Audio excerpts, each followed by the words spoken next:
Malcolm Hoenlein is with us. Yeah, the whole world might be off. Well, certainly in America. The whole country might be off today, but not us. We're here live on this July 3rd. Conference of Presidents of Major American Jewish Organizations. We call it the Weekly Update. Mr. Hoenlein, welcome back to JM in the AM. Thank you. It's almost good to be here in New York. Be back, but much better in Yerushalayim, where the weather was much cooler than it is in New York. Much more bearable. Even in Tel Aviv, I didn't sweat. It was beautiful. The humidity was low. The sun was out, but in Jerusalem, magnificent. I come back here to this very warm welcome. Are you on one of those traditional 4th of July weekend American road trips, or do you simply have an air conditioner on in the background? I do have an air conditioner on, and I will. You are so sensitive. I don't know. By the way, I don't know if you should shut it. 5 minutes from now, you might be fainting away on the air if you shut it now. Is it better now? The sound is much better. I just feel bad for you.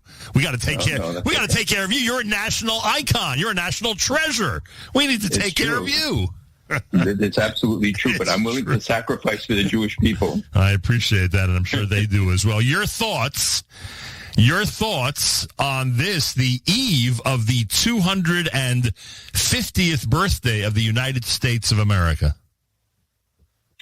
Well, I think it's very significant that periodically we step back, and when we talk about all the problems we confront, which is legitimate, and they are serious, and I'm troubled by them and worried about it in the future here, we also have to take stock about how good America has been and the overall condition of the Jews, and especially when you compare it to countries around the world. And it's not something we should take for granted. Freedom is not something you take for granted. Democracy is not. You see how quickly it can collapse, and as I said, I always rejected comparisons to the Shoah, which I think is a unique event, and you diminish it by comparing. But to say that there are lessons from 1931, Germany, 32, 33, I think is well placed, that you have to look back to history to assess where we are. America is different, but you see how this cancerous DSA and anti-Semitism have metastasizes in society, that people get elected who can pronounce the things that they say, the positions that they take.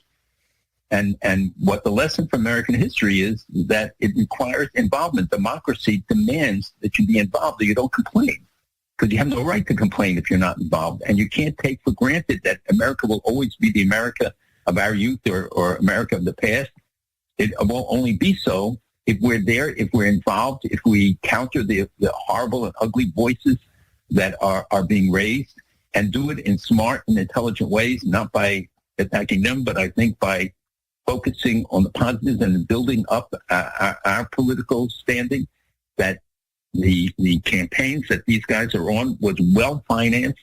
We have always more and more documentation about how professional this was, how planned this was for decades with foreign funding and domestic funding.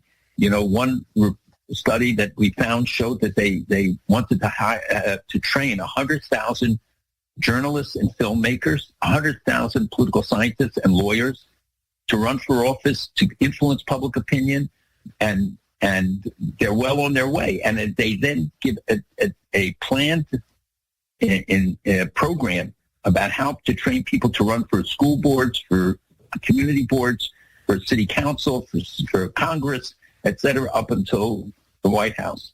And we have to do the same. We have to show that we really appreciate what America has given us and the opportunities, and to protect our interests here. And, nobody can project long-term what will happen, but for sure, we can't take it for granted. So maybe on this 250th anniversary is a time for us to assess our appreciation to America, our love of America, standards and principles.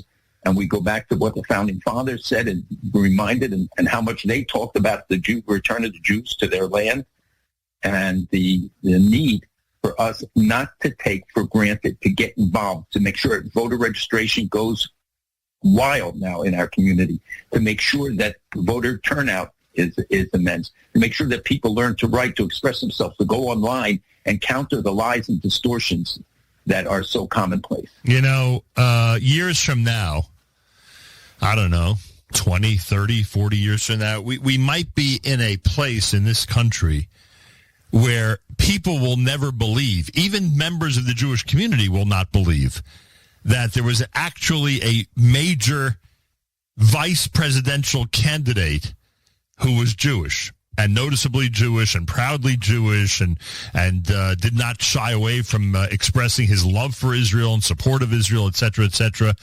And I think you have to look at it, right? It's some type of arc. It's some type of apex. I'm sure as you get further and further away from the year 2000, you think that way. Am I right? That was a certain level, a certain height that the Jewish community enjoyed in this country that we may never get back to. Am I making too big a deal of that, or do you think it was a real tipping point? No, it's actually something we should talk about and think about. And as you mentioned, I frankly did not focus on it, but it wasn't just that he was identifiable. He was a guy who was Shomer Shabbat. Right. And most communities welcomed it and facilitated him being able to walk to events, and that many in America saluted it and did not resent. I don't know whether today what the comparable response was, not only for his religious observance, but the fact that he was pro-Israel. Right. But it showed us that the vast majority of Americans, and we should never lose sight of this, are not anti-Semitic and are not hateful, and they have to be educated, especially the young people. They're ignorant. They don't know anything. And, every study, every time somebody goes on a campus and questions them, the river to the sea, and they have no clue what river, no clue what sea, and nor where it is, because they've been to think the way that they do and to give expression to it, and it's a way of being anti-U.S., anti-establishment, is to be anti-Semitic, and the need for all of us to step back and to think about it. The fact is that you still have many Jewish members of Congress, and I still think that the bulk of the American people, and I see, by the way, remarkable developments, even in the last few weeks, in the black community, for instance, wanting to heal the rifts, and leaders in the black community convening to talk about how they step into the battle on anti-Semitism. And it was a sort of a throwback to an era you and I knew, and when we had the Black Coalition for Soviet Jewry and Hispanic Coalition for Soviet Jewry, and we worked together, where there were always tensions and differences, but we understood the common agenda, which have been broken. And now I think many of them as well are coming to terms with this and trying to see how we work together again. We'll agree on everything. Right. Well, but not to be too cynical, is this black leadership that you're describing those who feel threatened by the socialist infiltration of the Democratic Party, or I'm being too cynical? Too cynical. Okay. Many of them are. I mean, we have leading pastors. I'm going this week to the Christians United for Israel, where you have Christians of every color, every creed of the evangelical movement coming together in a larger number than they've had in a long time, and with the participation of the largest number of Jews that ever have attended these events. Wow. Many of them Orthodox Jews, in fact. Wow. And they have a minyan there, and they have kosher food there, and it's out of respect and out of wanting to build the alliance and strengthen it. And there are plenty of minority leaders there, you're saying? There are minority leaders and minority clergy, right, who are there, but they're not there because they're a minority. They're there because they believe in the strength of the U.S.-Israel relationship and what Jews mean, and that those who bless the Jews are blessed and those who curse the Jews are cursed. And they really believe in. I wish some of our people believed a lot of what that tells us from God and the lessons that we should be learning as well. But I do see it, and it's spontaneous development, and not because somebody from on high is coming in and doing this. It's because a lot of the people are recognizing the danger that this represents. Finally, before we go to the news of the day, your thoughts as we get set for the 50th anniversary tomorrow of the rescue at Entebbe. So, again, it's something that we put in the back of our minds, those who were alive then, and maybe some young people read about it, but the vast majority know nothing about what happened at Entebbe, probably the most daring rescue in history And, they didn't have all the technology we have today. And, of course, remembering Yoni Netanyahu, who was the lone person killed, and Mrs. Bach, who was one of the hostages who died in the hospital in Uganda under very questionable circumstances. And I've been to Entebbe to see it, and it remains as it was that day. The government in Uganda kept it as it was. And you can see the bullet holes. You see where all the exchanges took place. And it is sort of a national memorial. I think that I was on the next morning. We drove home. My family and I were driving home from the mountains to come back because that morning we were invited to be on the aircraft carrier with the president in the celebration of the 200th anniversary. And it was in Manhattan with the whole flotilla. You remember there was a huge flotilla came through. Operation Sail. That's absolutely right. And I sat right behind the president actually, and I watched his reaction to it and the emotions of the people, and where nobody can imagine what an aircraft carrier really is like. It's like floating. It's like a floating city. It's so huge, but. And I assume feel the patriotism. I don't know that today they would do a thing like that. Oh, totally. No, they're doing it. They're doing it today and tomorrow around Manhattan, but it's not getting nearly the love and attention that you'd expect. And I assume that was about the scale, right? Yeah, and I assume that was President Ford, right? It was President Ford, right? Hey, I'm just trying to show everybody that I know my American, at least recent American history. And someone told us this week that at Entebbe they renovated the airport. It is now the fanciest, most state-of-the-art airport in all of Africa, but they didn't touch the old terminal where the episode took place. And it's funny because you know how often countries want to whitewash areas of certain episodes, and that's very common. And in this case, they kept it the way it is. Isn't that interesting? It is, and when I was there, one of the things I noticed at the airport, which was the old one, they had a prayer room for Jews, and it was small. And there was Chabad. There was some food there, even as I recall. There were prayer rooms for others also, but the fact that they had a prayer room for Jews, I thought was very interesting, and giving the setting. Unbelievable. All right, news of the day. So, I mean, there are two primary updates that we need to get to the audience. One, of course, is Lebanon, and one is Iran in terms of the negotiation. Let's start with Lebanon. There was some type of treaty, agreement, new term memo of understanding between Israel and Lebanon this week. What was it? Was it of substance, and is it going to help things going forward? Well, it is substantive in the fact that it took place and that you had a government standing up to the pressure from Hezbollah.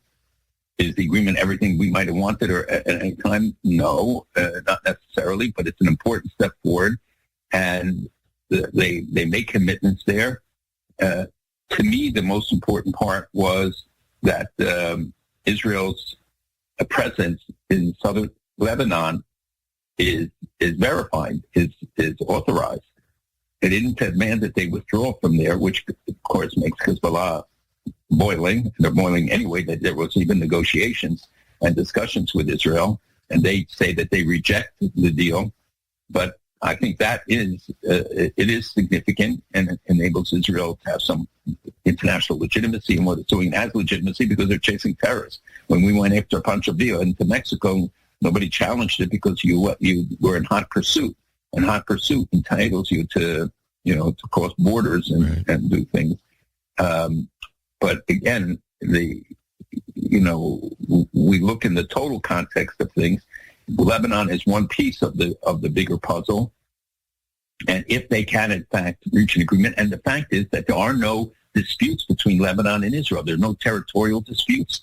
There's no agenda. Israel and Lebanon had very good relations in the past. If you remember the good fence, I went through it many times when President Gemayel was the leader of Lebanon, Christian, and he was amazing. And I actually hosted him when he came to New York for the UN. They called me, and I made the event for him, for UN diplomats and stuff, because he wanted to show the relationship and his outreach. So there is a history of cooperation. Jews lived in Lebanon, as you know, and Beirut was once the golden spot of the Mediterranean. And all the casinos were there, and all the Arabs used to come from different countries. And I visited there in the late 60s and subsequently many times. I was there during the wars. And the people in Lebanon generally were more sympathetic and anxious to have relations. And if you remember, there were people in the Lebanese Southern Lebanon Army, I forgot the exact name, and they found refuge in Israel after Hezbollah took over and could not stay there. So they came to Israel and stayed there, but they assisted and aided Israel during the war, during the conflict. And you see the diminution of the Christian population there, as in most of the rest of the Arab world. So this agreement is significant. How long-lasting and what will come of it, we will have to see. But I think as an initial step, it's important. And if some type of agreement, treaty, ceasefire was necessary with Lebanon in order to get the negotiations to continue that the United States is sponsoring with Iran, well, not just sponsoring, but directly involved with Iran, etc., is this now satisfactory? Does this treaty understanding that happened this week, will that be satisfactory to both sides to move it forward with Iran? Well, will never be satisfactory to Iran. Iran wants Israel out completely. And as you saw during last week's, some of the ridiculous proposals, one particularly annoying because it has bigger significance, was the proposal that Jolani, the head of Syria, should replace Israel in taking on Hezbollah. And even the president made allusions to it and said it. And it's an idea that really was born out of Turkey, from what I'm told, and that the goal was very different than what was said, because they know that Jolani doesn't have the capacity, and they are angry that he doesn't have the capacity to challenge Israel and get him out of Syria, and that Israel retains a buffer zone and also a corridor to Sueda, to the Druze community, and periodically, goes after terrorists. So they really want the involvement of Jolani, of Shara, to bring Hezbollah into Syria, that they should be on the border and start taking on Israel along the buffer zone, etc. Mm-hmm. So the Lebanon right now has been blocking some of the weapons getting to Hezbollah. Hezbollah is still strong, very strong, and the army there is not as strong as it should be. And it's a national force. Whether they could actually take on Hezbollah is very doubtful. But the people are tired of the wars. The people want a resolution. And I think the fact that you have this step could be positive in the long run. Yeah, Netanyahu actually used that angle this week in terms of addressing the people directly and reminding them that Israel has their best interests at heart against the terrorists. America's one and only Jewish Moments in the Morning radio program, heard on listener-sponsored digital radio around the world. The web at NachumSegal.com and the Nachum Segal Network, and of course the beloved NSN app. So has shipping traffic in the Strait of Hormuz picked up? Well, 100 boats a day are going through. From what we understand, they're going along the Omani side. There are three actual routes in the Straits of Hormuz: one Iranian, one Oman, one Middle. So they're going along the Omani coast, the coast of Oman, and people should look at the map to understand it.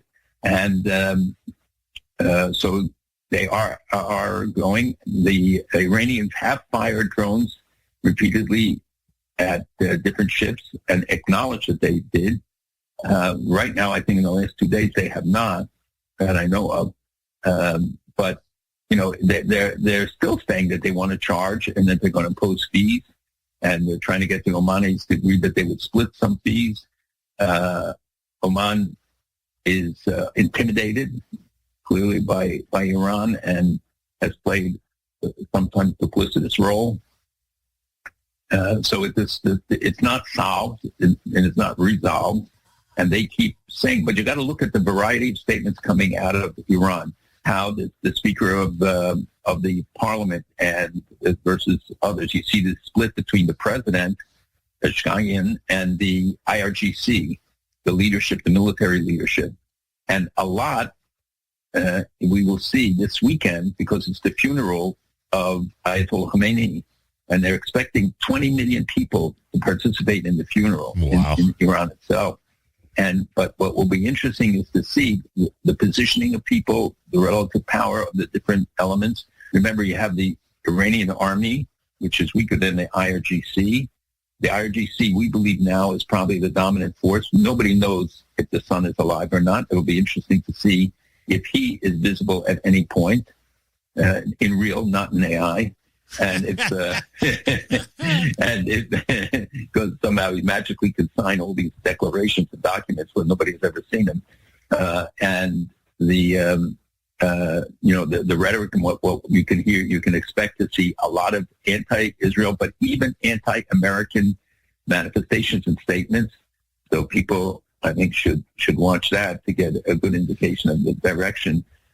The internal economic conditions, as you know, are very bad, and there are more demonstrations than are being reported on economic grounds, but that becomes a more legitimate way than on political expression. This sort of Jewish life is becoming more public again. They had some weddings and things which they sent pictures out about to show that the quote normalizing of life. So I think that Iran has not changed. And anybody who believes that they've changed, they still retain so much of the capacity to build ballistic missiles, to support the proxies. And if they get the tens of billions of dollars, we know where that money will go. It will not go to the people. It'll go to the leadership. It'll support the IRGC, and it will go to, again, supporting Hamas, Hezbollah, et cetera. We see the diminution of Hamas. It's hardly said. They say that they destroyed 83% of the tunnels in the areas that Israel controls in Gaza.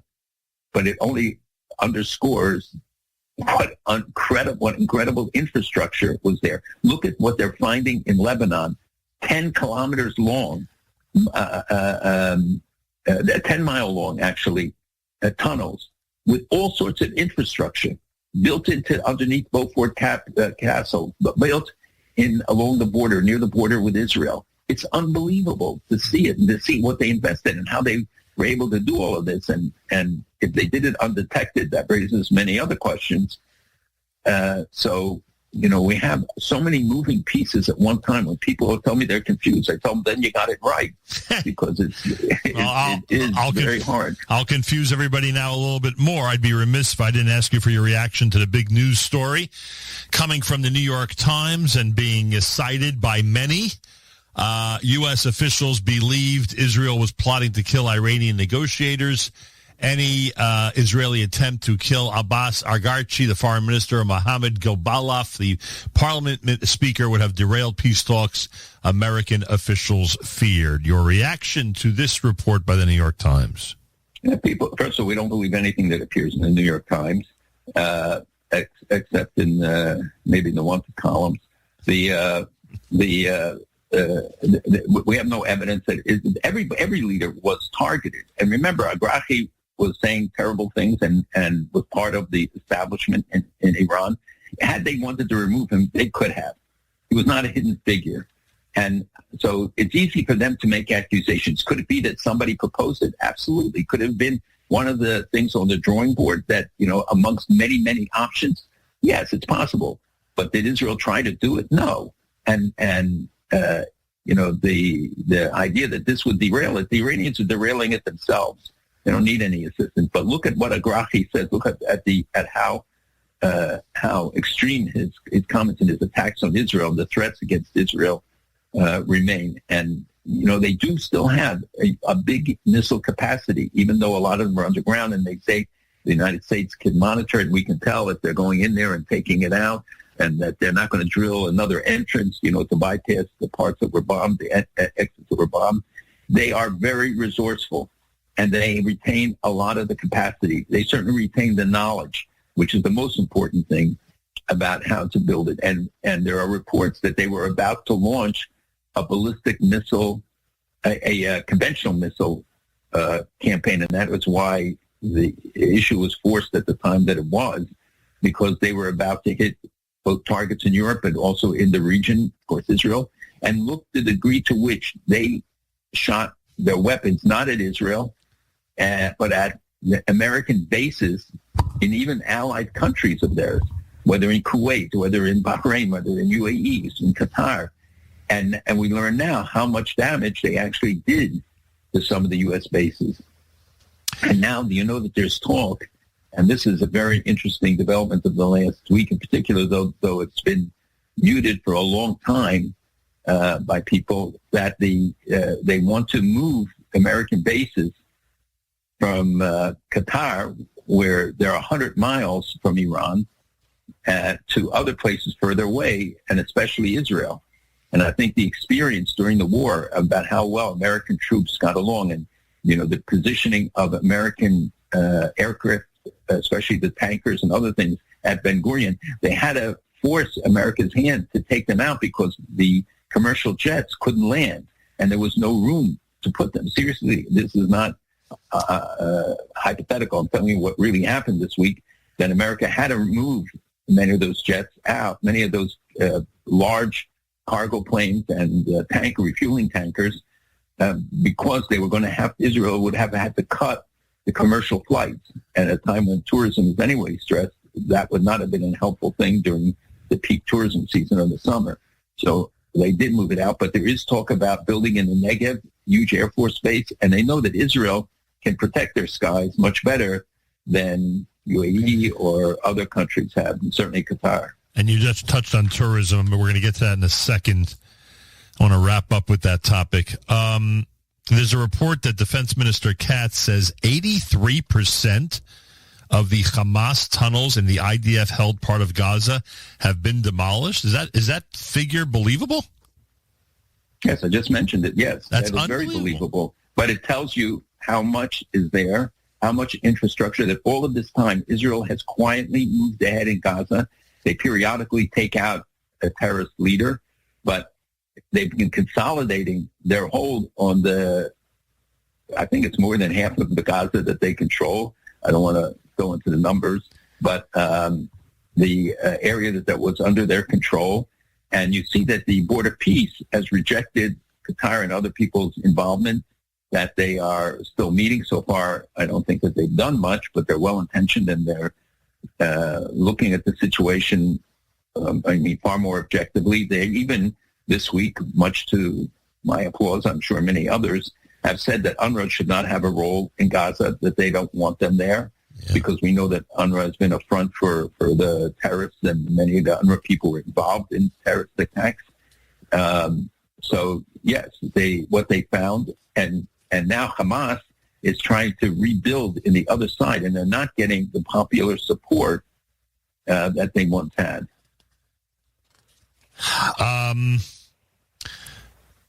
You last week obviously met with many people in the Israeli government. I won't ask you for details yet. At some point I will. Did people of note, including maybe the Prime Minister, share with you the future of Gaza?